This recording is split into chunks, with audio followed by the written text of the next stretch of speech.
السلام عليكم ورحمة الله وبركاته. جرتو وردفتوتا بيجي رشاد زينو أكم فيا كيساني نقام كوبا كجرتي سني فبايتو نسنين جرابكم أجرتانيتي أرى وإي مالي رابرنا وجدتني أفان أورومو كيبورد كجدو أكمتي قريبو فني yeroo isin qubeellaa masadii barreessitanii jettaniittan ofumaa yaada keessan isinii barreessa.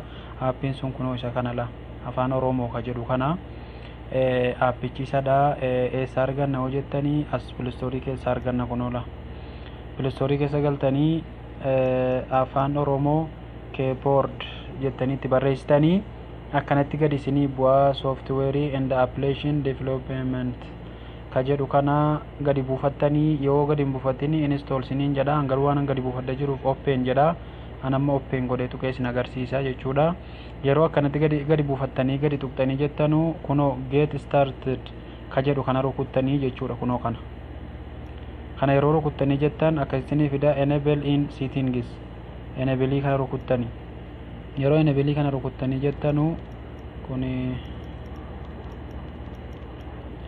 enable kana yeroo rukuttanii kaatanii jettan kunoo akkasitti fida first amharic keyboard google isin afaan oromoo keyboard godhattanila. Kunoo right kana ol dabarsitanii isarra godhattanii canceliif okay fida okay itti gootanii yeroo okay itti gootanii kaatanii jettanu switch input ka jedhu kana rukuttanii jechuudha. Kunoo kana yeroo akkanatti isinii fidee jedhee isa olii kanarra gootani.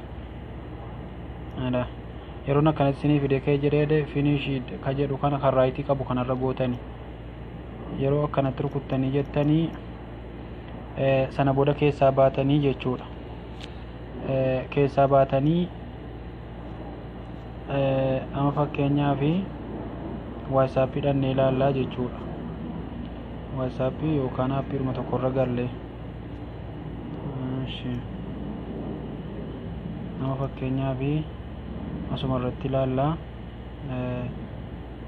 oromoo madaan qubeela oromiyaa oromoo ko jedhee ama barreessu jira jechuudha. Kunoo yoon qubeela masadii barreesse jedhee innachumaan itti qaxxalaa jechuudha.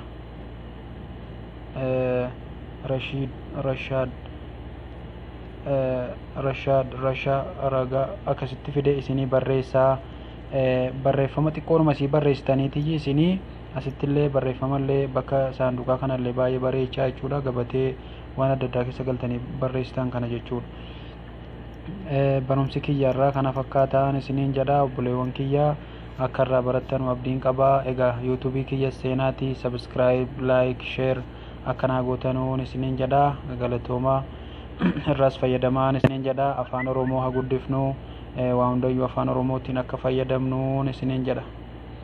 Galatoomaa nagaan naa jiraadha.